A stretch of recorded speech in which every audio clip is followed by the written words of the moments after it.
नमस्कार। आप सभी का स्वागत है हमारे चैनल अखंड ज्ञान पाठ में। आज इस वीडियो के माध्यम से हम आपके समक्ष एक बहुत ही सुंदर लेख का पठन करेंगे, जिसका शीर्षक है पूर्ण गुरु की पहचान कैसे करें। तो चलिए वीडियो की शुरुआत करते हैं। सज्जनों, क्या हो अगर वैराग्य की मूर्ति सद्गुरु पर ही कोई माया रागी होने का आक्षेप लगा दे, जितेंद्रिय को इंद्रिय सुख का भोगी कह डाले। संसार है भाई, अपनी भौतिकता मानसिकता के वशीभूत होकर कोई भी कुछ भी बकबक कर सकता है। लोग वो कह देते हैं जो वो देखते हैं, या यूं कहें जो वो अपनी अल्प समझ से समझते हैं।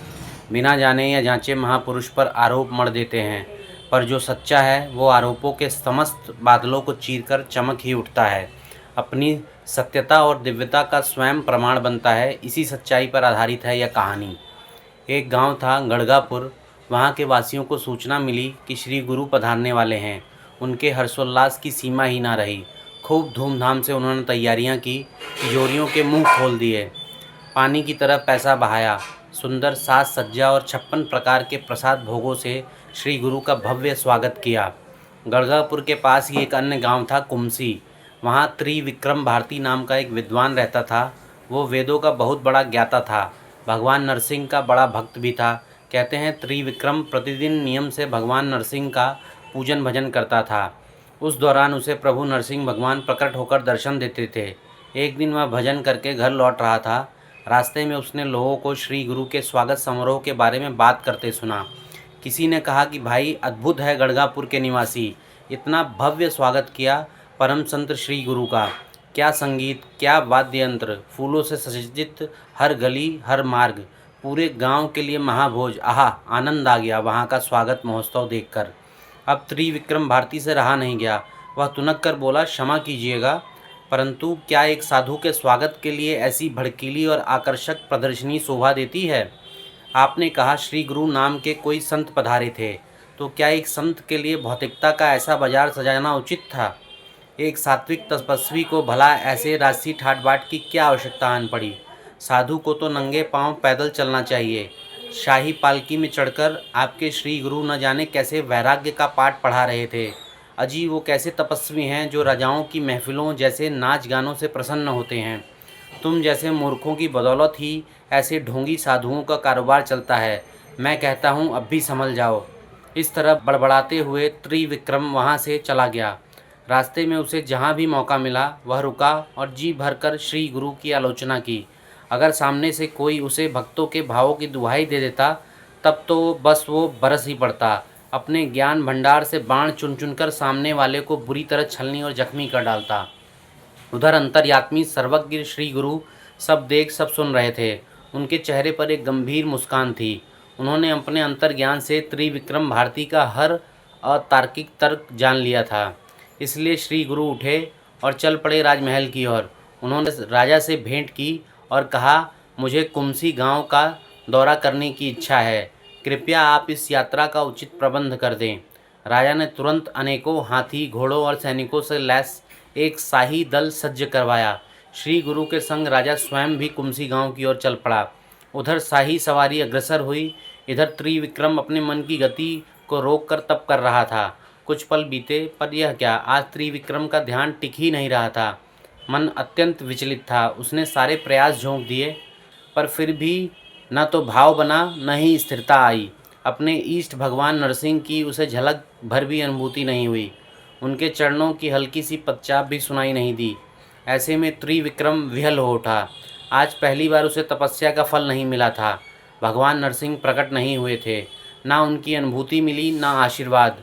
त्रिविक्रम की आंखों में विरह जल भर आया, आंसू टपकने लगे।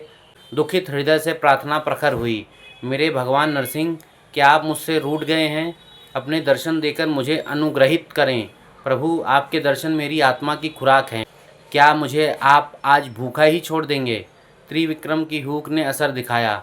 आखिरकार उसे दर्शन हुए, पर किनके? भगवान नरसिंह के नहीं।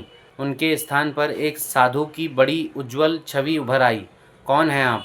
त्रिविक्रम की आत्मा ने यह प्रश्न किया ही था कि तभी घर के बाहर से तीव्र शोर उठने लगा। साधु की छवि लुप्त हो गई। उत्सुकतावश त्रिविक्रम अपने घर से बाहर निकला तो एक बड़ा जुलूस अपनी ओर आते देखा। एक पालकी में राजा बैठा था और और दूसरी पालकी में साक्षात भगवान नरसिंह। त्रिविक्रम स्तब्ध रह गया। उसने बार बार आंखें मली।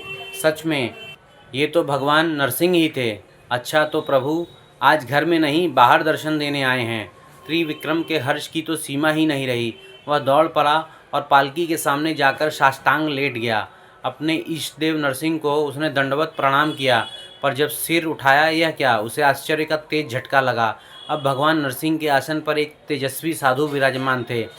वही दिव्य साधु जो त्रिविक्रम को अभी थोड़ी देर पूर्व अपने घर में दिखे थे। ये साधु स्वयं श्री गुरु ही थे। त्रिविक्रम सकते में आ गया। उसने इधर उधर दृष्टि घुमाकर देखा। महा आश्चर्य! जुलूस में शामिल हर नारी भी उसे श्री गुरु के रूप में ही नजर आए। चित्रलिखित सा हुआ वह उन्हें देखता रहा। समय जैसे कुछ देर के लिए थम गया। त्रिविक्रम को दिव्य साक्षात्कार होता रहा। यकायक दृश्य बदला। श्री गुरु ने अपने सारे स्वरूप समेट लिए। वे पालकी से नीचे उतरे। वह बोले, त्रिविक्रम, वो क्या कहते हो तुम मुझे? पाखंडी, यही कहते हो ना? औरों से भी मेरे पाखंड की खूब चर्चा करते हो। तुम क्या सोचते हो मैं इस साजबाज का लोलुप हूँ?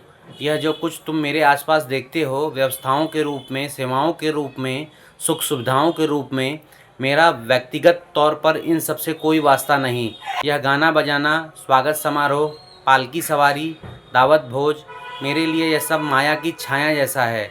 लेकिन फिर भी मैं इन्हें स्वीकारता हूँ। क्यों? क्योंकि मैं भक्तों द्वारा की गई व्यवस्था के पीछे उनकी आस्था और अवस्था देखता हूँ। मेरे शिष्य भावना से चाहे मुझे सोने के आसन पर बिठा दें या पत्थर की शिला पर, बरसते अश्रुओं को घोलकर चाहे 56 भोग खिला दें या रूखा सूखा कंदमूल, मुझे सब समान रूप से प्रिय है। मैं तो हार्दिक भावनाओं के वश में हूँ। मैं भक्ति का प्यासा हूँ, भक्तों का मान रखता हूँ, इसलिए उनके द्वारा सजाया सारा भाव संसार स्वीकार करता हूँ। सारी सुविधाएं धारण करता हूँ केवल उस एक तृप्त मुस्कान के लिए जो मुझे सुख साधन में देखकर मेरे भक्तों के चेहरों पर आती है। त्रिविक्रम अवाक खड़ा था। श्री गुरु के वचन सुनकर उनका मन ग्लानि से भर गया था। श्री गुरु, मुझे क्षमा कर दीजिए। मैं समझ ही नहीं पाया कि आप स्वयं जगत पिता हैं। ऐसे पूर्ण स्वामी हैं जो सहर्ष अपने भक्तों के भावों के दास बन जाते हैं। मैंने भूलवश आपको उन पाखंडियों की कतार में खड़ा कर दिया जो जनता की श्रद्धा को ठगते हैं, उनसे धन ऐंठते हैं, सेवा के नाम पर अपने लिए साजबाज जुटवाते हैं। गुरुदेव, मुझसे ऐसी गलती पुनः न हो। मैं आपके दिव्य स्वरूप को जान पाऊँ, इसलिए आप मुझे ज्ञान दृष्टि दीजिए, मुझे दीक्षित कीजिए। श्री गुरु प्रसन्न हो गए। उन्होंने कहा, त्रिविक्रम, तुम्हें अवश्य भक्ति और मुक्ति दोनों मिलेंगी। तुम अपने नाम त्रिविक्रम को सार्थक करोगे। त्रि अर्थात 3 लोकों की विद्या, ब्रह्मज्ञान पाकर तुम विक्रम अर्थात श्रेष्ठ बनोगे। श्री गुरु ने त्रिविक्रम को ब्रह्मज्ञान की दीक्षा दी। उसके आज्ञा चक्र पर उसे भगवान के तत्व रूप प्रकाश का दर्शन कराया। अनेक अनेक ईश्वरीय अनुभूतियाँ उसके अंतर जगत में प्रकट कीं।